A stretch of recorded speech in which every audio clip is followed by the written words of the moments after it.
Yo, Darren and Jason, we breaking the matrix. Circuits and codes, we shaping the basics. Switching the system, yeah, we the mutation. Tech disruptors, innovation, and station. Data rate stopping, algorithms popping. Bytes getting flipped, watch the data start dropping. We the ones they fear, Wi-Fi in the gear. Crypto in the veins, blockchain pioneer. Screens glow cold, but the minds run hot. Silicon dreams in a terabyte plot. Hacking the globe, yeah, we shatter the mode. Data overload, watch the future explode. Disrupt the code, break the mold. Tech disruptors, we too bold. Darren and Jason, the future sold. Plug it like on, watch it unfold. Laser shot focus, the lens stay zooming. Zones in the air, AI's booming. Deep dive tech, no room for illusions. Cloud in the sky, no room for confusion. Fiber optic flows, connections insane. Hacking the mainframe, rewiring the game. Blueprints we sketch, revolutions we fetch. Echoes in the net, you ain't seen nothing yet.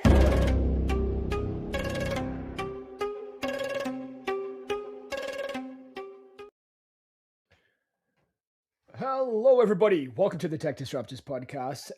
At a very special time tonight here, Jason. You know what I like to call this? Friday Night Frenzy. Or Fury. Or Frenzy. That's it. That may both work. I don't know. We used to call it something. We had like all kinds Friday of Night stuff. Fury. I'm pretty sure we did. Maybe that's what it was. Yeah.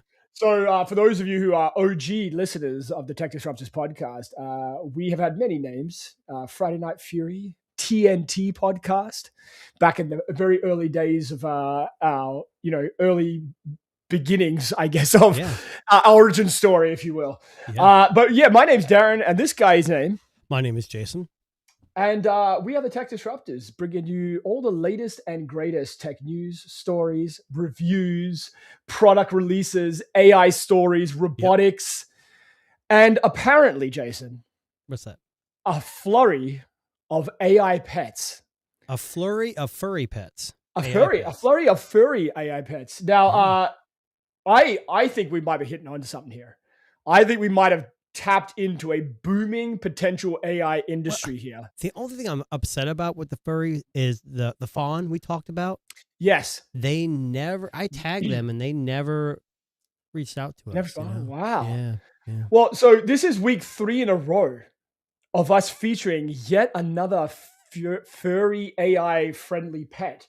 If you've been watching the last couple of weeks, we've been my feed's been inundated with these furry AI companions. Well, you know why?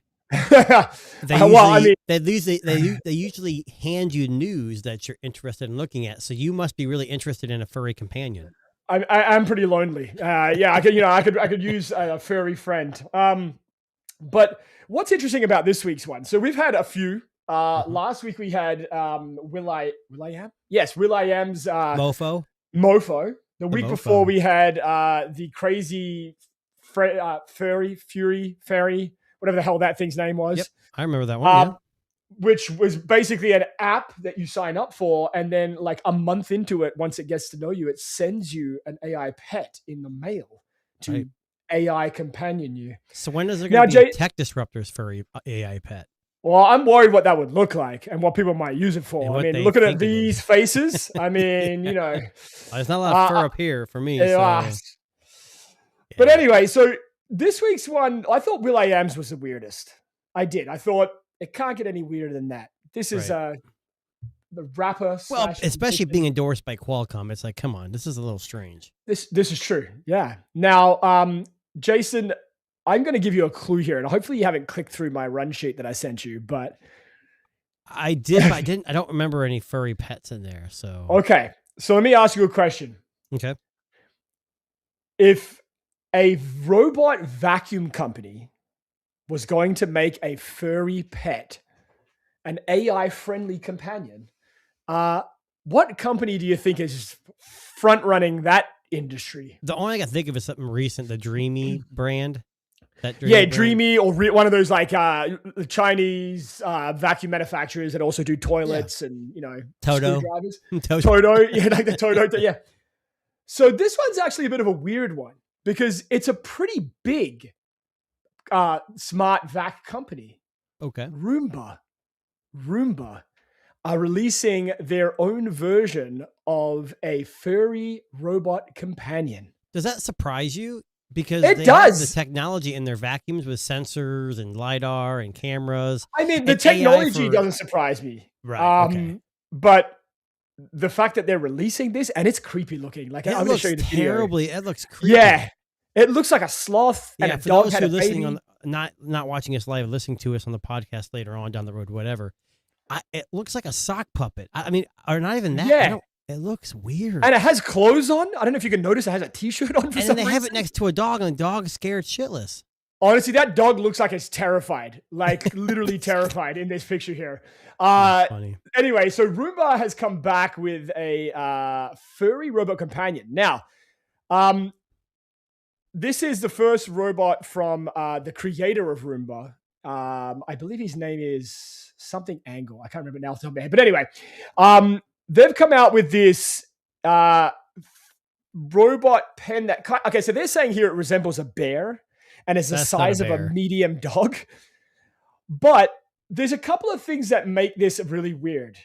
It's a quadruped robot, which means it walks on all fours, a bit like a dog. Okay. It has an expressive face, movable eyebrows, ears, and eyes. And the name of it is Familiar. That's the name. Familiar. Like you're familiar with what this thing can do. Now, I'm going to show you the very super fucking creepy video here to kick things off today, because the Familiar robot is not very familiar to me. It's actually super foreign. But I'm going to show you this clip here.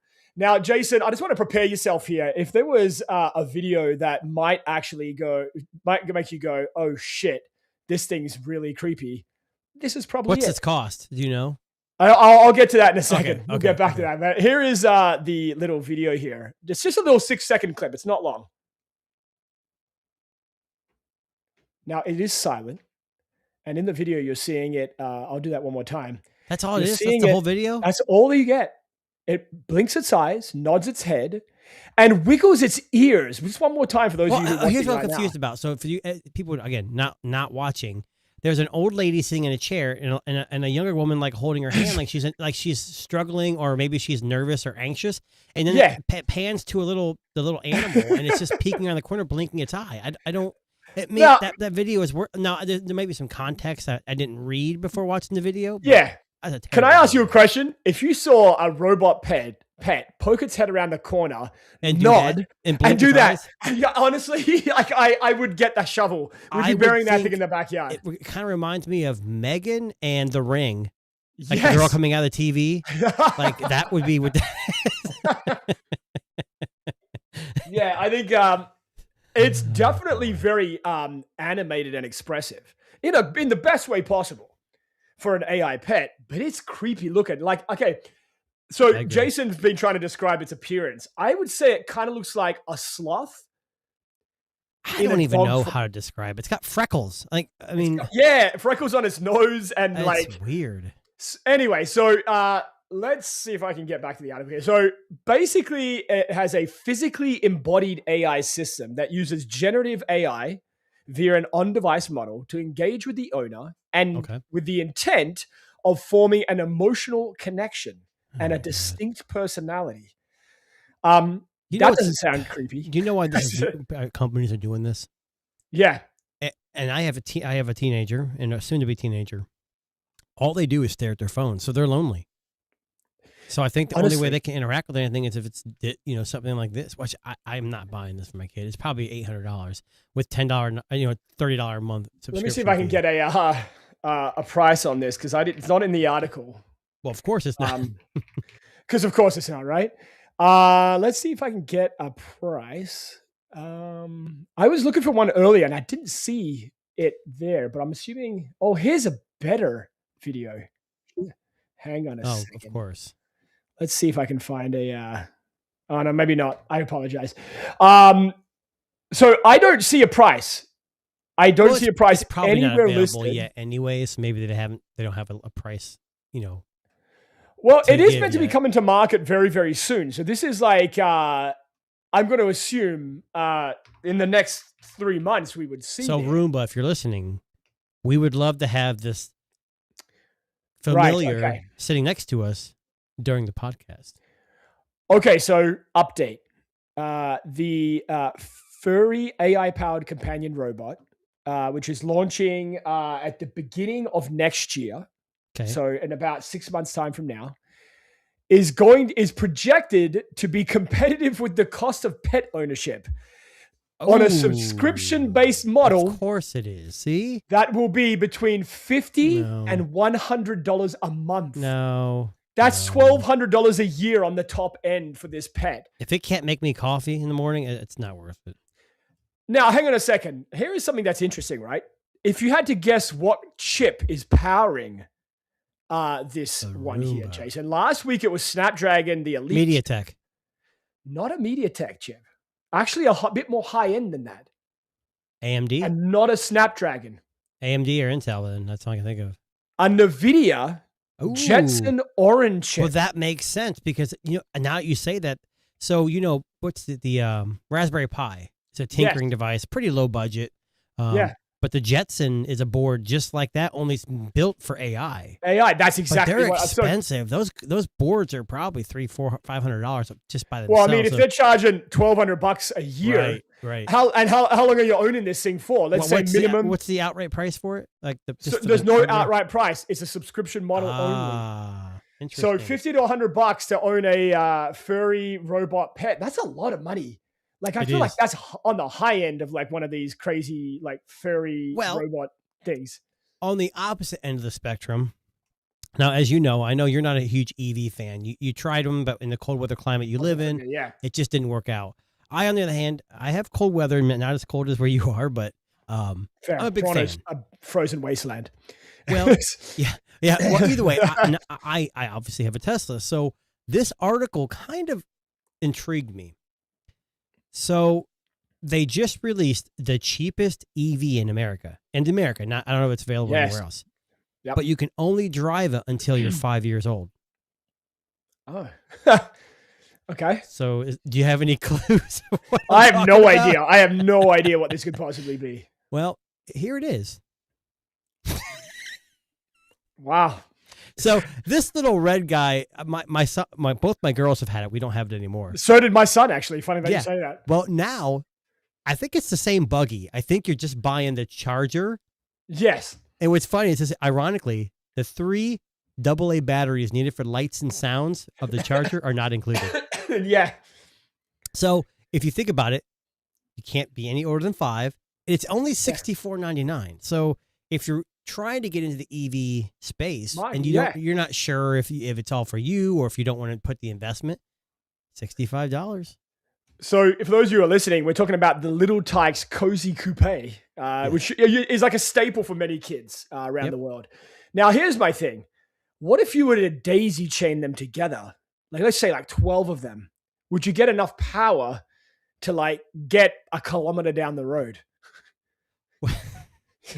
Well, probably not. Because as you can tell, nothing's changed on the coupe itself. Design wise, yes. It's more the extra charger you get to make it. Oh my God. So apparently EVs are more popular. So, hey, my daddy's got a Tesla. Now I can charge my little cozy thing here, my little Tikes car. So what do you think? Very, you're going to buy 3 of these? I mean, I know. What's the battery life in Canada for one of these, you think? Oh, I have no idea. It's going to last like 2 minutes. But I mean, the Little Tikes, like red coupe, you've seen these everywhere. There's probably kids in your neighborhood who have one. Kids like push them with their feet, kind of like Flintstone style around their neighborhood. It says the Little Tikes added a $32.99 Cozy E charging station to its accessories for the classic car.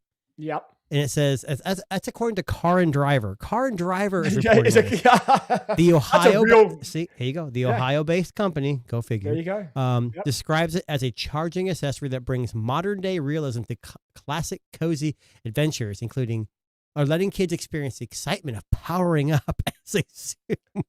It's foot-powered. People know that, right? It's foot-powered. Yes. Okay, so it includes a power-up button to mimic a start button. Okay. I mean, it's a cool idea. It's getting kids involved. They're not making much of a difference. So they're basically using bin parts to make another device and making more money. And EVs, whether you like them or hate them, they've obviously gained a popularity. I mean, now here's the proof right here, Now, one thing I will say, that fucking charging station is super cute. If every Tesla one looks like that.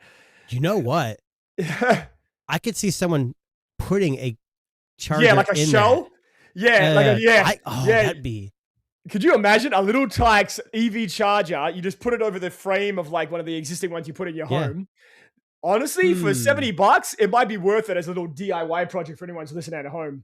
But I will caution everyone: unplug your wall charger first before you try to. Yes, because you don't want a 240. At least mine's 240. I don't want to get hurt and go to the hospital. This is true. How'd you get in the hospital? I was trying to put a little Tikes cover on your EV charger. Yeah. That will melt that plastic in about a hot second too. So that's always that. But yeah, probably. You're probably right. Now, Jason, we've been talking a lot about the Trump phone and the Trump phone network, but I think there's another new phone network that's coming out in the United States. Hold on. Speaking of the Trump phone, I've been seeing some videos that they've been starting to ship. Oh, okay. There was a guy who said his is on the way. I don't know if that's true or not, but. So we might see some YouTube videos really soon of the Trump phone. When you get yours, let me know. Yeah, well, mine's on back order because, we're in Canada. It takes like the tariffs, all that stuff. Right. But anyway, what I was getting at is there's a new US phone network that's coming out that might be better than the Trump network. It might be better than T-Mobile. It might be better than AT&T. It might be better than Google Fi. So this new phone network that's about to release has a very interesting spin on an existing service. So this is a T-Mobile subsidiary company network, an MNVO. MVNO. Yep. Thank you. That's what I was doing. And this phone network is aiming to solve a problem that a lot of parents and maybe even just adults struggle with all the time. So a new US phone network is launching specifically for Christians, aiming to block porn and gender-related content. Now, essentially, this is a subsidiary of T-Mobile network, so it's using their cell phone, their towers. Right. It's basically software. It's got to be software-based. Yeah, and it's targeting consumers who don't want their little Keddy, their little Johnny, to find out what Pornhub is.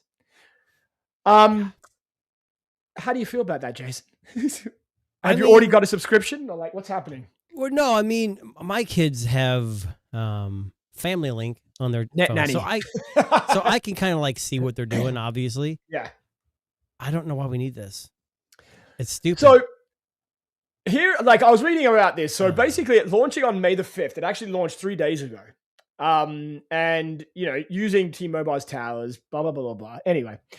So, and they said here, and I want to read this because this quote here is just fucking crazy. So the founder, Paul Fisher, said that we are going to create, and we think we have every right to do so, an environment that is Jesus-centric, that is void of pornography and void of LGBT and void of trans. So they're basically launching a network that ignores 30 to 40% of the population who consider themselves not to be, of a certain, I guess, and that's black or white world. Yeah, and that's the thing. It's like when people say racism doesn't exist, it does exist. People are homophobic. People do not, and unfortunately, this might get some traction. But again, it goes back to Apple and Google, both Android, both and iOS, whatever, both have solutions. Not maybe that's the trans stuff, but like you can filter out what kids are watching and what they're doing already. And I don't know. I think you're alienating a lot of your population too by just saying Christian, because there's probably a lot of people out there that are agnostic or don't go to church or don't believe in anything, but they still don't want their kids exposed to certain things. I don't know. I think this is a crock of crap. Well, I mean, again, like you said, I think they will get traction, but basically they're describing it as a network level blocking. No. And can't be turned off even by adult owners. So would you subscribe to this? Absolutely not. Let me ask you this. How would I get my news? What if you woke up in the middle of the night? Okay, I want you to close your eyes, and listeners, you can close your eyes too. I'm there. So you're in bed. You're fast asleep, and all of a sudden you wake up, you jolt. You're like, what the heck? Yes. And a warm white light glowing from nowhere shines on you, okay? Yes. I've been and divinely someone touched. touches you and says, whatever this is called, you must subscribe, would you do it or go to hell? What would you do? You're asking a very philosophical question here. Because, Yeah, do you believe in hell, I guess? Okay, how well, about I believe in hell, subscribe but- or you're going to go somewhere you don't want to go? I mean, I believe they're called, what are they called? Credo Mobile, I think. Jesus. No, sorry, You know what? Radiant Mobile. Oh my God. No, it's going to be run by Radiant Mobile and it's going to be called Credo Mobile. I have no idea. Anyway, No, I don't know. Um, I'm sorry. I think it's kind of crazy. I mean, look, do you really want to filter the world that we live in from your children? But here's my thing. You're using Christianity to do that. Yeah, as a call shield. Just call it censored mobile and just censor it. You don't have to use Jesus or Christianity or whatever to do it. It's just, I don't know. I think it's kind of dumb. In a separate sub story, which is kind of connected to this one, I don't know if you know this, Jason, but in the UK, they have banned a lot of porn sites. Yeah, and don't they require like age verification and stuff too? Yeah, but the age verification has been pretty accurate in stopping kids who are trying to sign up. That's what I've heard. Yep. But some clever kids have been doing this. What's that? Oh my God. Some clever kids online have been using clever or horny. Well, I mean, probably both, but they've been using fake mustaches to bypass age verification AI systems, in particular in the UK, to access a lot of this restricted content. You know, I tried the same thing. I put a fake mustache on, and it said I was too old. Yeah, true. I mean, you probably look like a pedophile. You're probably banned from going. Yeah, they're like, you're no longer allowed on the internet. Yeah, you got it. Now, I don't know how our UK friends Dan and Joe feel about this, because I know Joe's been growing a mustache for the last couple of weeks, and I had no idea why. Yeah. But and Dan's been awful quiet, so I don't know. Yeah.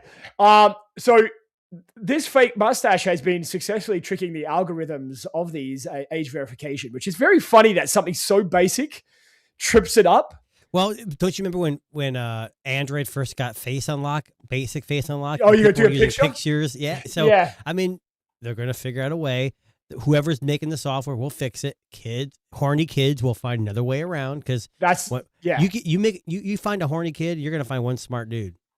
Well, I mean, I think the picture they use here is hilarious. This is from Uber Gizmo. That's definitely AI. That's definitely an AI image, but that's AI.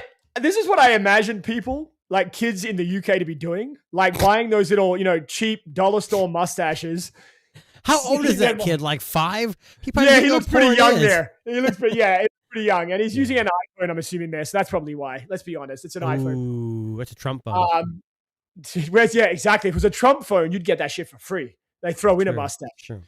But yeah, I just thought that was kind of funny that the one way to beat an algorithm in AI is just to slap on a cheap $2 mustache. Yeah, I mean, I don't know. All this censorship and stuff, I get it from one perspective, like this, to keep kids safe. But at the same time, kids are going to be kids. We were all kids once. We did things we probably shouldn't have done, and we're still here, and we're doing just fine. But anyways. Yes. So I got to ask you a question. So we have Google, who makes smart devices and Android TV boxes or whatever. Apple has Apple TV. Amazon has whatever they have. Fire TV. Yeah. So what would you say if I told you one of those 3 brands was changing the name of their TV service? Ooh, that would be a very interesting proposition. I would like to know more. Okay. Wow. That was very scripted. No. So Amazon is dropping the Fire TV name. Right. Makes sense. Yep. So. What are they replacing it with? I don't. Hold on. No, it's actually, I think it's a stupid name, but it's also kind of related to Fire TV. So here's the reason why. So as you all know, or don't know, Fire TV is based on Android. They call it a forked version, not a skin, but a forked version. Well, guess what? Amazon is ditching Android and making their own OS called Vega OS. So all future Fire Sticks will run Vega OS. It's new Linux based. So they're getting away from that, which they've wanted to do for a long time. Yeah. And if you own one and they switch over, you're probably going to lose YouTube access again. But anyways.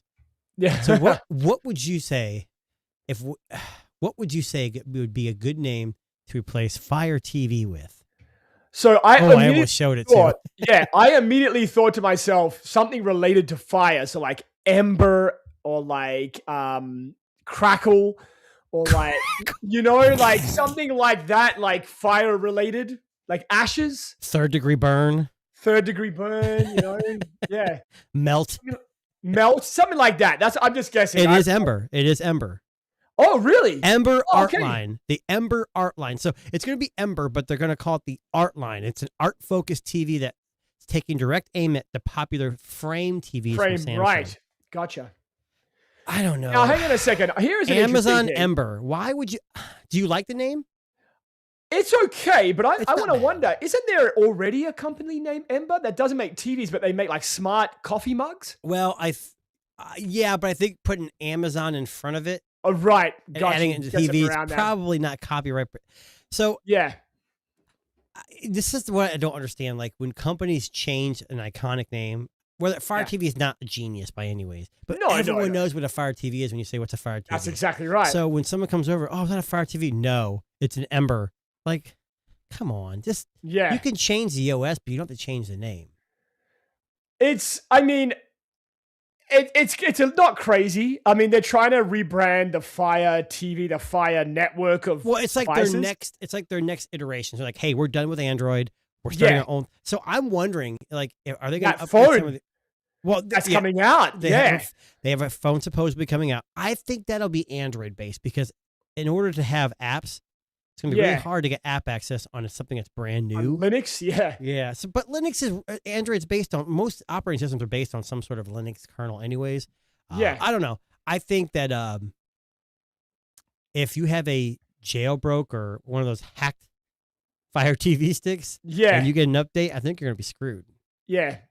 It's funny. I don't know how I feel about that. I mean, I like the name's not bad. I mean, it works, but I mean, it's just going to be another TV with a fucking picture frame around the outside. That's just going to be, right.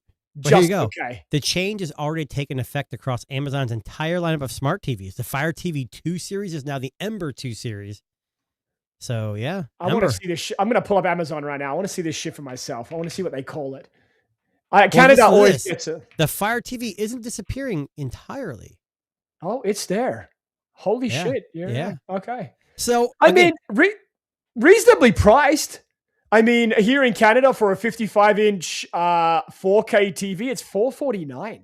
Well, Fire TVs are very cheap, but there's a reason for that, and I'll explain that in a little bit. But this says here, the rebrand only affects the smart TVs. It's Fire Sticks and Fire TV Cube will continue to use the Fire TV. Okay, so that makes right. Okay. So the art line. Yeah. So go ahead. Yeah.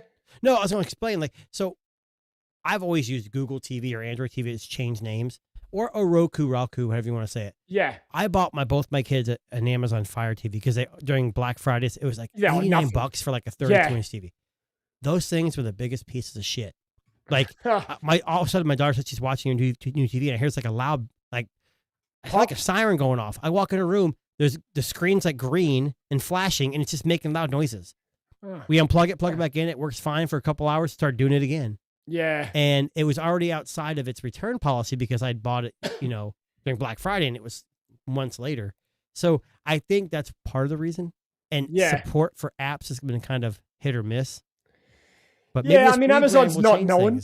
Yeah, I mean, the stupid Artline TV here is $12.99, so it's not cheap, and it's pretty much the same. Well, they're aiming, like I said, at the frame from Samsung, which aren't the cheapest TVs either. So yeah.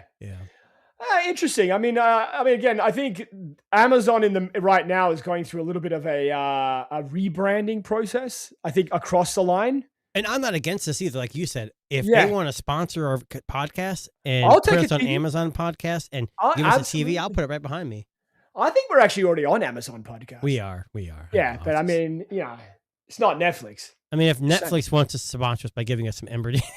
Yes, that's exactly right. Yes. Actually, we don't need anything from them. We just want to be on there. We just want to be on Netflix. That's all we need. So that everyone listening in the future and everyone watching now, spam the comments at Netflix Podcast. Get us hooked up there. And but you got to get us hooked up on this shit. Yeah.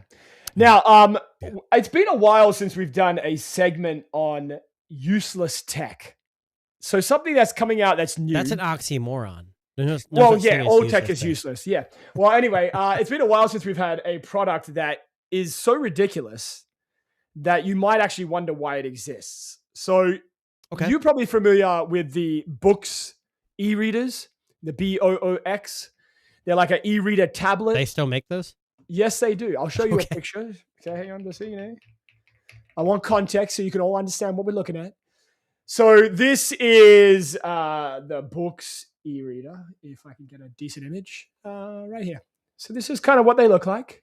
This is a fancy newer model, right? Ooh, pretty straightforward, right? Okay. Yeah. Now they've released.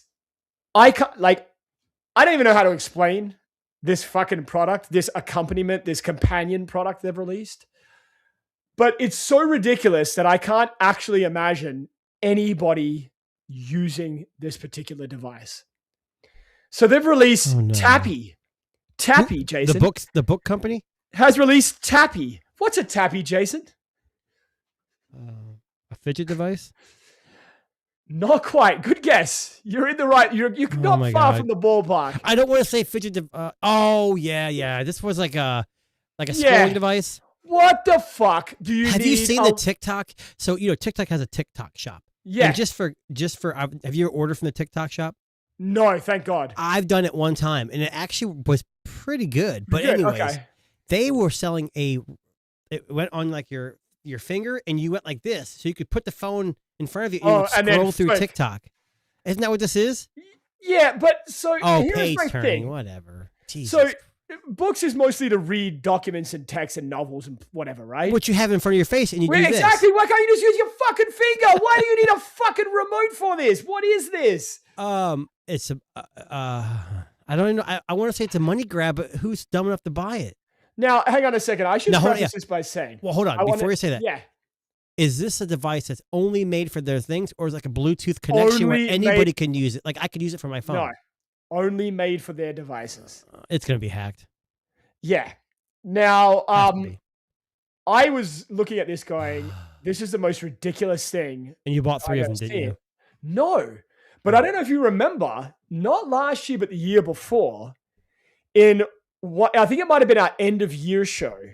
Okay. I mentioned a wearable wrist strap Bluetooth device that allowed you to change tracks on your Spotify.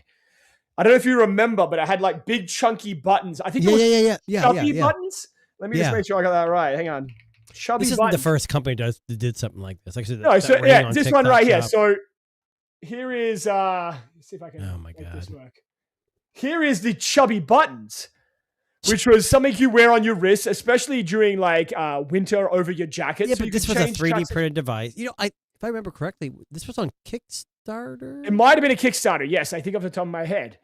Not Kickstarter, Shark Tank. I'm sorry, Shark Tank. Yeah, I reviewed it. It was reviewed on OneCutReviews.com. I know I read it somewhere. I thought maybe it was Shark Tank. I can't remember, but see the difference between this and the Boox Tappy. This has legitimate use. Yeah, like how many times it's cold outside. Running? You have big fat gloves on. You have music playing. Okay. Hey, I can just tap button. It makes sense. You don't need your phone, right? You just like put your phone in your pocket or your sleeve. And there's people out there like for me as a runner. I run outside sometimes. And have you ever tried to double tap on your earbuds? It's hard when you're like breathing heavy. This would even work in the summertime. You have it on your wrist and you can just like boom and hit it and keep going. But so this makes sense. What's it called? The chubby buttons. This doesn't make any fucking sense. Why do you need this thing? This is just a money grab. No. Why do you need some? Why do you need it to change the page? Why do we need the Rabbit R1? Why do we need the AI pin? Oh, wait. I just made my point. I just made your point. $26. Oh, Jesus. That's too 33 feet range. Like, who's reading an ebook at 33 fucking feet? I am. Please tell me. I mean, Jason might have fancy, like, meta glasses that can, like, I don't know, zoom in or whatever, but holy shit, man. Like, I don't really shit on products very often on this podcast, but please don't spend $26 on this. Use your finger. I'm buying Save yourself some money. No, I'm buying them. Jason just bought the chubby buttons. That's what he just did. I did. It's called chubby buttons. What do you expect? That's true. Now, I'm going to share a device with you that I know you're highly interested in, but I'm not. Yes. Because I don't understand. But I'm going to share, and I'll explain my point of view, and you can disagree if you want. But Fitbit Air. Yes. I don't know if it's going to be called the Fitbit Air because they're kind of phasing out the Fitbit app and calling it Google Health. But either way, Fitbit's a known name. They're probably not going to kill it yet. So we've all heard of Whoop. I think you actually wear a Whoop, right? Whoop is a health tracking device which does not use any notifications like ScreenWise. So it's probably got really good battery life. Yep. Very good metrics. I mean, yeah. I want to say good metrics, but I mean, it's not because it doesn't have a screen. It's just because it's focused on one thing, tracking your health. Yeah. So this device is probably going to be very, I think you can pre-order it now. And if you pre-order it, you get a free extra band. Yes, correct. So here's my thing. And I know you shared this in our tech chat group. And then one person's like, oh, this is what I'm looking for. If I'm wearing something that's tracking my health, I want as you want to be able to see it. As stupid as no, I don't want to necessarily see it. I want to see a time. Yes. Like I want to check the watch for time. That's what it's made for. If I have notifications, I want to see it. Do I check my metrics from health? Yeah, when I'm running maybe, but I don't stare at my step count every day. Yeah. I don't understand this. I understand why Fitbit's doing it because the Whoop is popular and they're trying to jump on the trend. And I think Amazfit is releasing one already. And so does Polar. Polar has one as well. So I get it. For me personally, it doesn't make any sense. I want a notification. I know people want but if you're that person that wants all the tracking but wants a separation from staring at a screen all the time, then I guess this. Now, let me ask you this. Yeah. This is Fitbit and it's Google. So one thing I like about my Pixel 4 is when I go running, I can download YouTube music offline. So I don't have to carry my phone. That's the biggest thing I use it for. I'm going to assume the Whoop and this do not do that. No, you can't download anything. So that's one downside for me. So I'll tell you my experience. Like I've worn the Whoop now for almost 3 years. Every day on my wrist, it doesn't come off. In fact, I've got like a permanent indentation on my wrist fat. In August, last year, you may remember me bitching about them raising their prices. Yes. Oh, I thought you were going to get rid of it. That's why I was surprised still kept. Fucking renewed it like an idiot. But in August, my membership is up. Now, I looked into this, and it's $129 here in Canada for the device. Oh, is it? Okay. I'm going to stop sharing. I'm going to look it up. Yeah.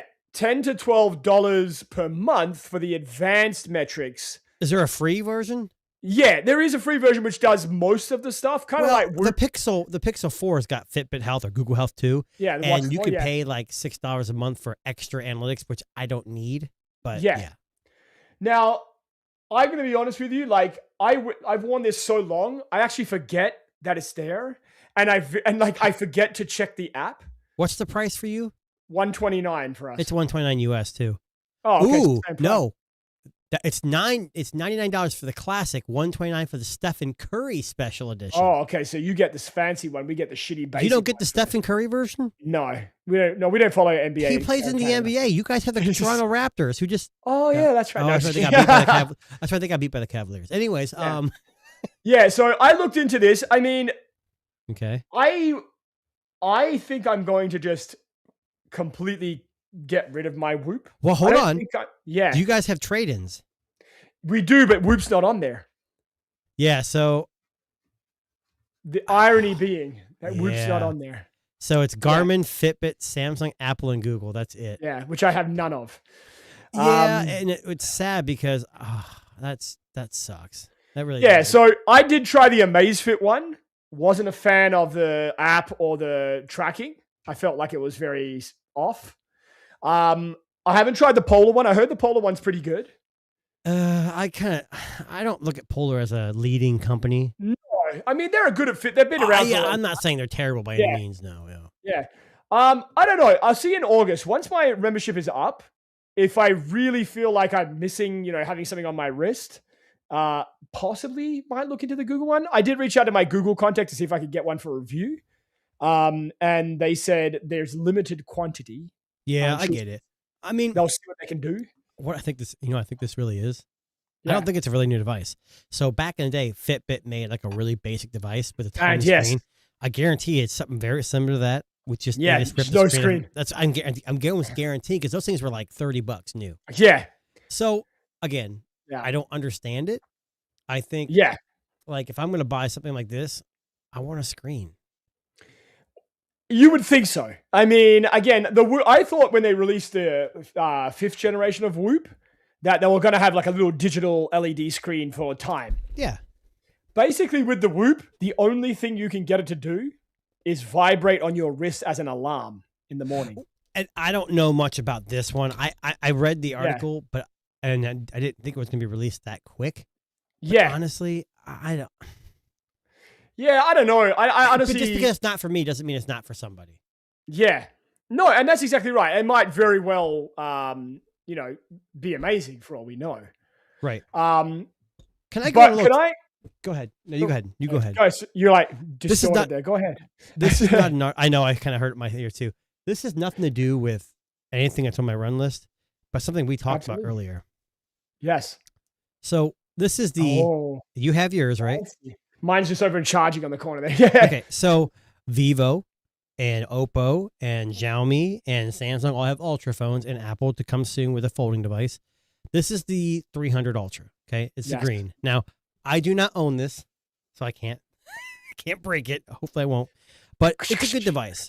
It's a really good device. But interestingly enough, I also got the lens. Oh, kit. I so want now, it. There's two versions. This is the first version. This isn't the newest one with the bigger lens. Yeah. So either way, I don't understand. Yeah. So this is the case you got to put on. This is the grip that clips on. Okay. You have to take off this ring here. Okay. You get that, right? To put on the other one. And then they give you a box with another ring. Yep. This is stupid. I mean, I guess I'm not like a full photographer. Here's the one with that's the one you need. Yeah. Yes. But they also give you another one. Okay. For ND filters, stuff like that. Yeah. Yeah. So, and by the time you got to push a button, and if you had the Xiaomi or anything like that, they do the same thing. You take it off, you put it on, you slip the cone, then you have to turn this, take the caps off both sides. Then once you get it on, it's awkward to hold. Yes. It doesn't do good with motion. Yes. So if there's any kind of motion, it takes fantastic photos. Yeah. But I think the point of a mobile phone is to be, hey, whip it out of your pocket and take it as quickly as you can. Yes. Right? Yeah. And I think I told you, like, I think if you're if you're a professional photography person and you use mobile devices as a supplement, this is perfect. Yeah. But the average person, I would highly recommend you not spend $500 plus for this, or $800 for the one that's even bigger than this. I think. What are your thoughts? I know you asked me, should I buy it? Now, I don't own any of this stuff, so I'm not out. I will say the case is nice. It's got like a fabric inside of it, and if you see this thing is hanging off, it came with like a huge lanyard. But it's like 10 feet long. It's ridiculous. It's meant to be on your side. You're meant to wear it like a strap, like Indiana Jones, Jason. But I mean, look, I know we have limited time here, but let me just. I just want to put the lens on. I know you've seen pictures online, and all these reviewers are saying how great Jason's it is. Getting jealous of the size. It's okay. We understand. I am. It makes you feel inadequate. Yeah. Inadequate with pocket space. That's not going in your pocket. Look at that. I mean, honestly, it looks insane, but I see the benefit. I honestly do see why people would want it. Okay. I'm not saying there's no use for it. I mean, no. There's with the camera grip. So you have the but I mean, and it's really cool when you turn the phone on, it automatically says, hey, we sense the grip. Yeah. You go in the camera app and says, hey, we see you have the lens on, which is awesome. I don't think the Oppo does that at all. And if you do have the Oppo, I think you have to be in a certain mode, which this you don't. Yeah. This is ridiculous. It's actually very funny. It's got like a tripod holder. So I think like my daughter had a choir concert or a band concert. I didn't have this yet. Like I said, I'm borrowing it from somebody not supposed to name, but this would have been great because I was far enough away and I was using this phone, but I was zooming in, and no matter how great the sensors are in a dark environment, zooming in as much as you can, it's never going to be great. But this definitely helps because it's an actual real lens. So I mean, come on, this is not mobile photography.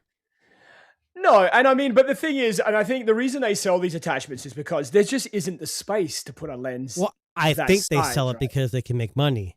Well, there's that too. But again, like if we look at and I've been talking to you about that, the Oppo, they've got a 10x like optical in there. Yeah. But the sensor this is 3.7, I think. Yeah.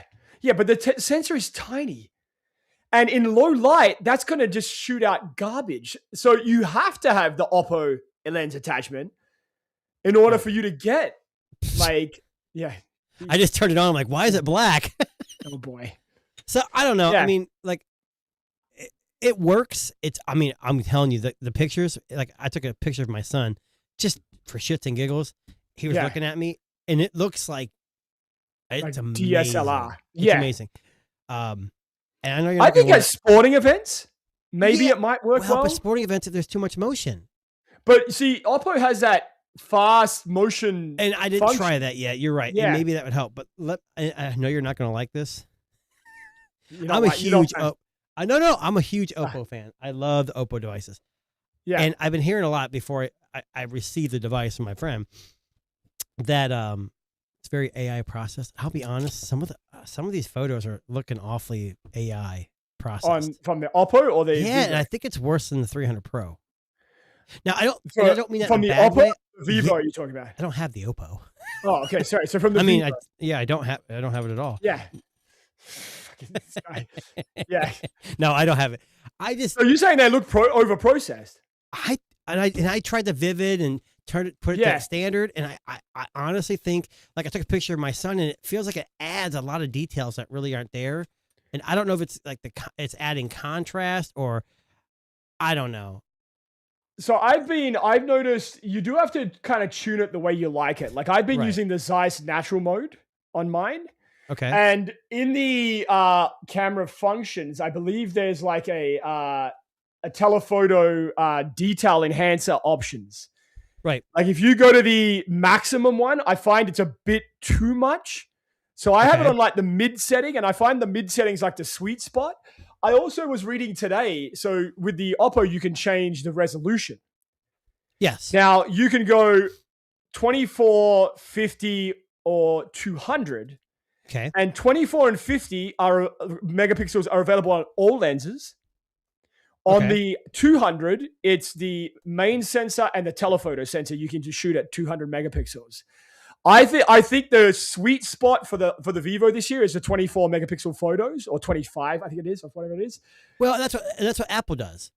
Yes. They don't bend down to 12. They bend down to 24, I believe, right? It's a 48 megapixel sensor or whatever. Yeah. So I was just playing with it this afternoon, and I find that that's the sweet spot. And I'm glad that you can activate it on all 4 of the sensors.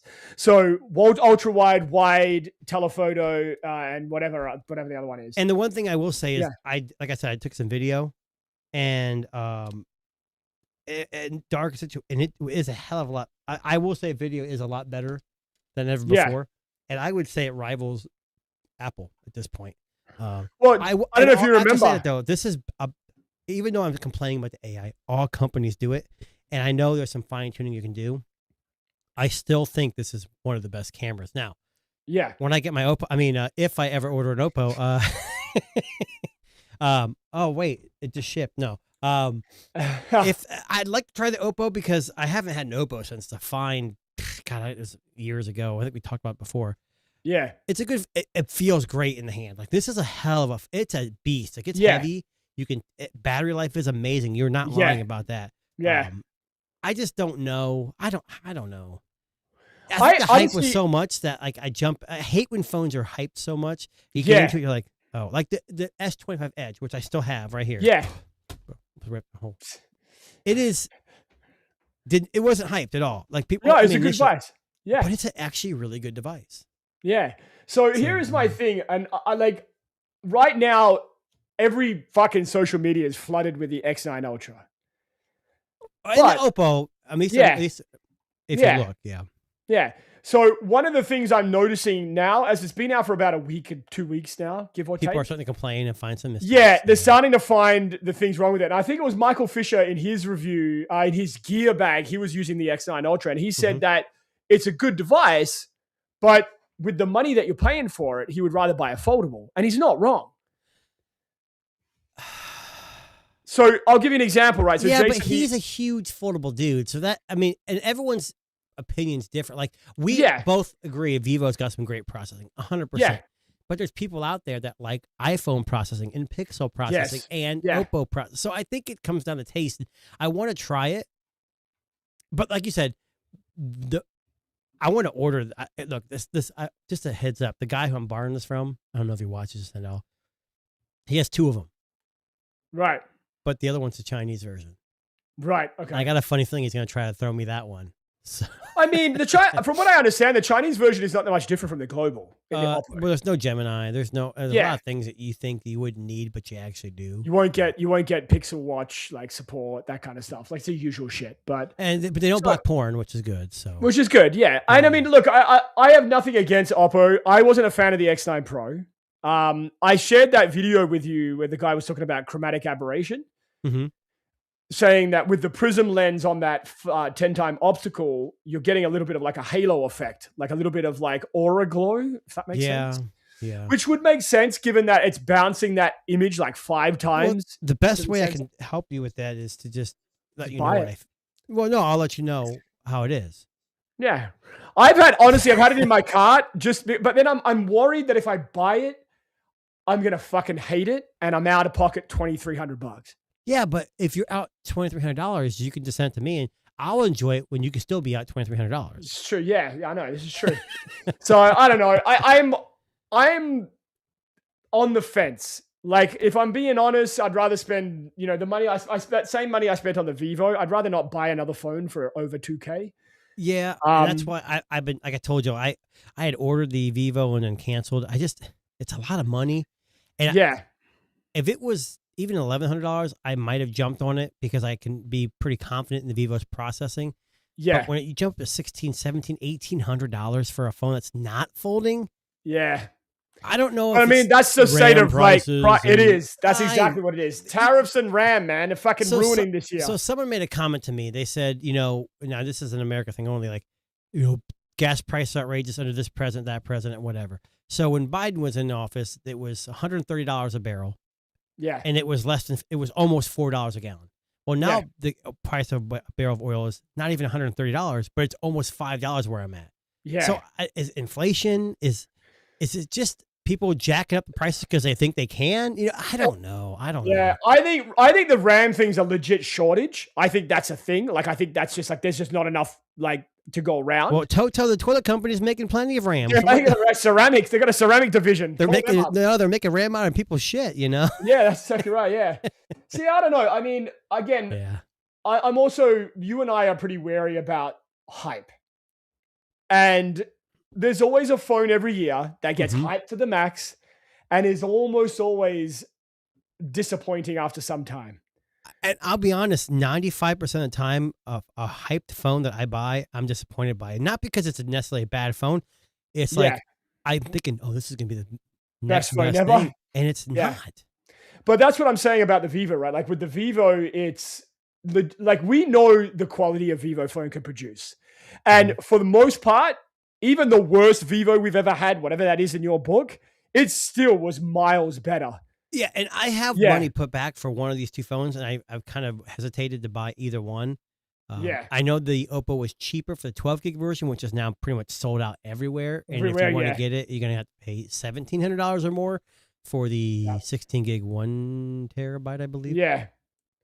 I like the look of the Oppo, though. Man, that's a beautiful looking phone. It's a nice looking phone, but even the orange one looks nice. Honestly, but looks can be deceiving, Jason. Looks can be deceiving. I want to say one more thing about the Ultra. I know you want to get on the for me, I need an ultra wideband location service. So that's why I have the S25 Edge for my Tesla. I bought a Razer Ultra that had ultra wideband, was not supported. Google worked, and so did Apple work. Yeah. So I I got this 300 here, the Ultra. Yep.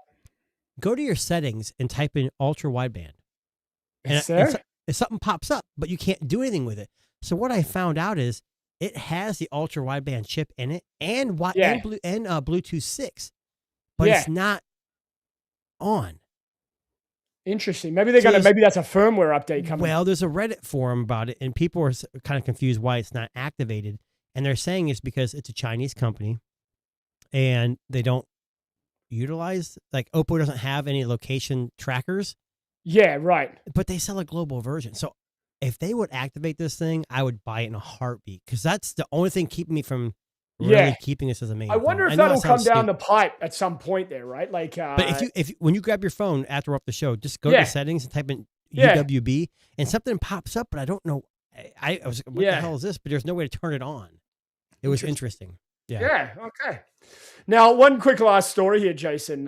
Sure. I know I had a lot of things on our run sheet today, and we've had a lot of funny ones, but this one's actually kind of interesting to me. So, Apple is about to release AirPods with cameras built in.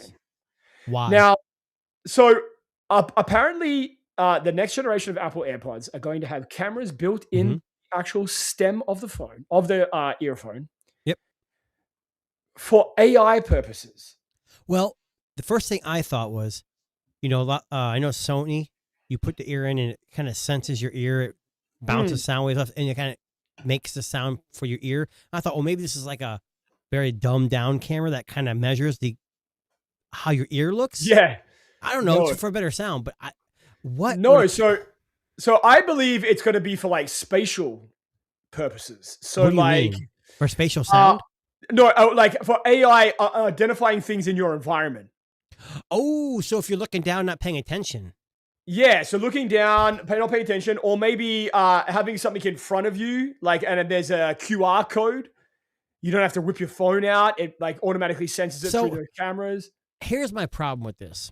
It's an earbud with limited battery space so that it can't be on all the time. No. So it's got to be activated when you ask maybe, hey Siri. Hey Siri, or hey Apple, whatever you want to call it. Yeah. But does the public want more cameras in their ears? Well, I mean, the Meta Ray-Ban glasses, right, for example. But we know what that's for. Yeah. You have earbuds. Earbuds shouldn't have cameras on them. I mean, it's got a tank battery life, but people are going to say privacy issues. Yeah. Oh, we're Apple. We're safe. No, you're not. That's bullshit. No company is extremely safe from everything. I think it says here. Here we go. Uh-oh. You can't. The Verge is terrible now. You got to subscribe. Yeah, stupid Verge. I shouldn't say they're terrible. They're good, but we just don't want to. So it says that it's going to be able to snap photos or video. They're not designed to snap photos or video, but to take in visual information in low resolution that users can query Siri about, like asking the AI assistant what they should cook with the ingredients they have in front of them. Do you know how my glasses do that? Yeah. Do you know how many fucking things do that shit already? Yes, I know. Apple needs to just release their smart glasses like everyone else is going to do and stop effing around with adding shit to their earbuds. It's one of the things they mentioned in the article is using it for turn-by-turn directions. I am the fucking worst when I'm in a city and I'm looking at the phone and Google Maps and it says, go this way, go left, go here, and I'm trying to look at a 2D image or like on my screen and navigate a 3D world. Yeah, but Meta does that for you. It'll tell you where to turn. It's the same. Yeah, but I don't have Meta glasses. But if this would whisper in my ear, hey, Darren, you're a dumbass. You missed a turn off like 5 minutes ago. Yeah, but this has got music.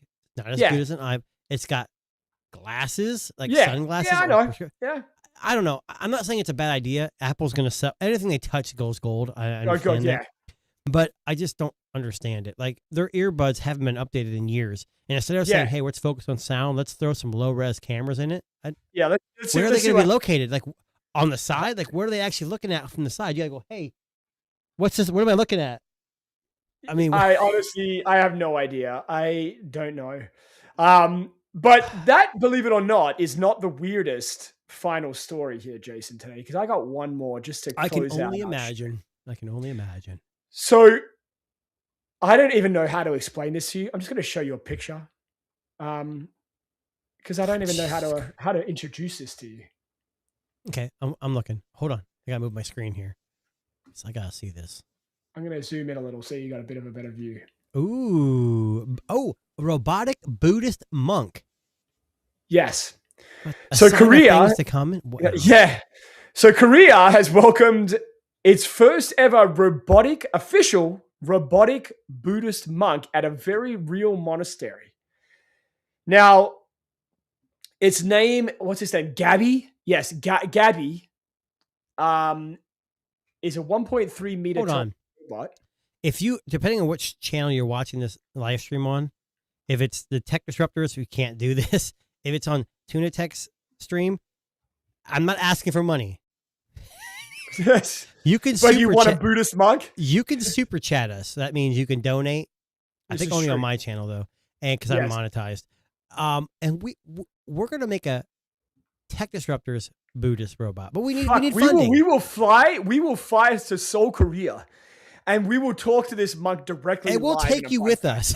We'll take you with us. Yes, that's exactly right. Now I don't even know how to explain this. Basically, Jesus, they've just welcomed it into their order. That's so weird. And it's wearing a robe and everything. Like, but you know, if you think about this, we keep saying it's weird, but every robot that's been introduced has a purpose. What are humans? Yeah. There's humans that do different things, right? They work in factories, they're priests, they're ministers, they're bus drivers, they're doctors. All we're doing is building AI robots that can do multiple things or different things. So, do you want to know why they have this Buddhist robot here? Because it's badass? No. Because they're trying to, it's even bald. I don't know if you caught that there. It has a bald cap on. Oh my God, it's got a bald cap. I just... yes, you're right. It's to attract younger people to Buddhism, to the faith. Saying basically, hey guys, look, like we're not as old fashioned as you think. Here's a robot. So what you're saying is the Pope needs to invest in robotic priests to attract robotic younger priests. Okay, that's a bad word to say. That's They should to bring in more people to become part of the church. Yes, not younger children, just people. We gotta watch out. I swear to God, if I get struck by lightning when I leave here, I'm gonna be pissed. Now, Jason, can I just make a suggestion here? I know you already showed us a thumbnail for next week, but if this was your face, my face, and Jojo, our special guest next week's face on the robot, I think that would be hilarious. So what you need to do, I will send this to you. I will send it to me, and I'll do the best I can. I'm not a miracle worker. So you're saying JoJo's face is the robot? Is the middle, and then we're watching her. But it wouldn't be a robot then. It'd be her face. For those guys who are paying attention, JoJo the Techie is going to be a guest next week. She is amazing. I just don't know. It's not gonna come up as a robot though. Right? What if it's my face on there? It's still not going to be a robot. It's going to be your face. It's going to look like a human, a weird human shaped head. Although it's going to be you bald. Depending on how I use software. I mean, they may just add. I'm just making a suggestion, but anyway, next week, as Jason alluded to, we do have Jojo the Techie on. And here's a fun fact: Jojo the Techie was on our very first TNT podcast 3 years ago. It's been 3 years, Jason. Yes, and everyone who's been listening, and even if you listen all 3 years, spread the word. Yes, we don't make money off this. I mean, my channel's monetized, but we don't make money. I still don't make any money off this. Trust me, we do it for fun. We do it. It's interesting. We enjoy it. Get the word out. The more people we can get watching, the more chances we have of getting on Netflix. That's correct. This is correct. And with all the super chats we got already, which is 0, we can buy the robot. That's right. We'll have robotics. We'll bring our robot into the podcast. We'll make him a guest, a regular guest host. Yeah, but with our luck, we'll have the Russian robot that falls. He'll come behind me, and just fall flat on top of me or something. That'll make some good content right there. Could you imagine it being behind me, falling in the blood, and I'm like, oh, we got to censor that out. But yes, anyway, we are the Tech Disruptors. We are live usually Sundays. This weekend is Mother's Day, so we thought we would be nice to our mums and go a couple of days earlier, or our wives, or whoever you're celebrating. Yes. But for the record, you can catch us on YouTube. You can catch us on Good Pods, Amazon Podcasts, anywhere you find amazing podcasts. And we are hoping to get on Netflix. Hashtag Netflix in the comments. We would love to get on there. Netflix podcast. Check our description for our socials, because we do, unfortunately, the last 2 streams, we weren't on Sundays at 4. We kind of had to move around a little bit. Yes. But usually Sundays at 4 p.m. Eastern. But if you subscribe to our X or Instagram, usually I'm trying to post on both. It's hard. Speaking of that, Darren, I need to talk to you about the access to the X account. Yes. But He's either not way, bad. check those out. Follow my socials, Darren's socials. There should be in the description down below. That way you can be up to date on the happenings of the Tech Disruptors. And we will be back next Sunday. And thank you very much for tuning us in. And hit that like and subscribe button. Help us out. We appreciate it. Please. Have a good evening, and we will see you next Sunday at 4. Peace.